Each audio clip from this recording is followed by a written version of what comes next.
सर्दी की रात थी। दिसंबर का आखिरी दिन। शहर रोशनी से जगमगा रहा था, लेकिन जारा के दिल में एक अजीब सी खामोशी थी।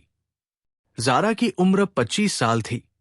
खूबसूरत, पढ़ी लिखी और जिंदगी से ढेरों उम्मीदें रखने वाली लड़की।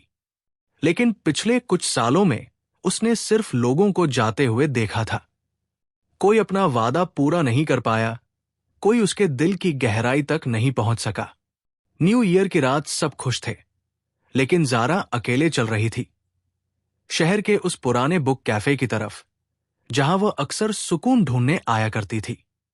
वहीं उसकी मुलाकात एहसान मलिक से हुई। एहसान मलिक की उम्र 60 साल थी। सफेद बाल, गहरी आंखें और चेहरे पर वक्त की लिखी हुई कहानियां। वो एक रिटायर्ड प्रोफेसर थे। जिंदगी ने उन्हें बहुत कुछ दिया भी था और बहुत कुछ छीन भी लिया था।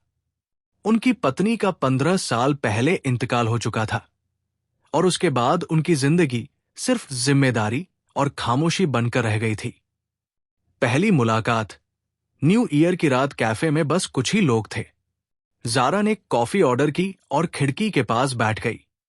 एहसान मलिक सामने वाली टेबल पर बैठे थे, हाथ में एक पुरानी डायरी और चश्मा। अचानक बिजली चली गई, अंधेरा छा गया। जारा घबरा गई। तभी एहसान मलिक ने नरम आवाज में कहा, घबराइए मत, अंधेरा सिर्फ रोशनी की कीमत समझाता है। जारा ने पहली बार उनकी तरफ देखा। उस पल उसे ऐसा लगा जैसे कोई उसके दिल का बोझ समझ गया हो। बिजली आ गई, लेकिन वो पल वही ठहर गया। दोस्ती जो धीरे धीरे मोहब्बत बनी, उस रात के बाद दोनों रोज कैफे में मिलने लगे। एहसान मलिक जिंदगी के तजुर्बे सुनाते और जारा अपने ख्वाब बयान करती। वो उसे कभी जज नहीं करते, कभी कोई हक नहीं जताते, बस उसे समझते थे। जारा को पहली बार एहसास हुआ कि मोहब्बत सिर्फ जवानी का नाम नहीं होती, बल्कि सुकून का भी नाम होती है। समाज और उम्र की दीवार। एक दिन जारा ने पूछा, क्या आपको कभी तन्हाई से डर नहीं लगता?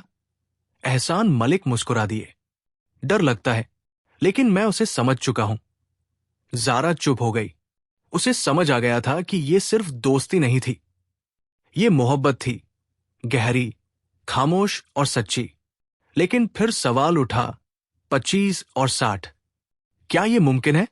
लोग क्या कहेंगे? दुनिया क्या सोचेगी? न्यू ईयर, फैसले की रात। अगला न्यू ईयर आया। शहर फिर से रोशनी से भर गया। इस बार जारा कैफे नहीं आई। एहसान मलिक इंतजार करते रहे। रात के 12 बज गए। तभी जारा आई। उसकी आंखों में आंसू थे। उसने कहा, मैं भाग नहीं सकती, न अपने दिल से, न आपसे। एहसान मलिक की आंखें भर आई। और मैं तुम्हारी जिंदगी का बोझ नहीं बनना चाहता। जारा ने उनका हाथ पकड़ लिया। आप बोझ नहीं हैं, आप मेरा सुकून है। मुकम्मल मोहब्बत। उन्होंने शोर शराबे वाली मोहब्बत नहीं चुनी, न दिखावा, न जिद। उन्होंने इश्क वाली मोहब्बत चुनी, वो मोहब्बत जो हर रात दुआ बन जाए और हर सुबह शुक्र। एहसान मलिक ने जारा को जवानी के सपने नहीं दिए, बल्कि जिंदगी का सुकून दिया। और जारा ने उन्हें यह सिखाया कि दिल की कोई उम्र नहीं होती। आखिरी शब्द न्यू ईयर की सुबह जब सूरज निकला, जारा ने अपनी डायरी में लिखा, लोग कहते हैं कि मोहब्बत जवानी में होती है, लेकिन मुझे वो मोहब्बत मिली जो वक्त से आजाद थी।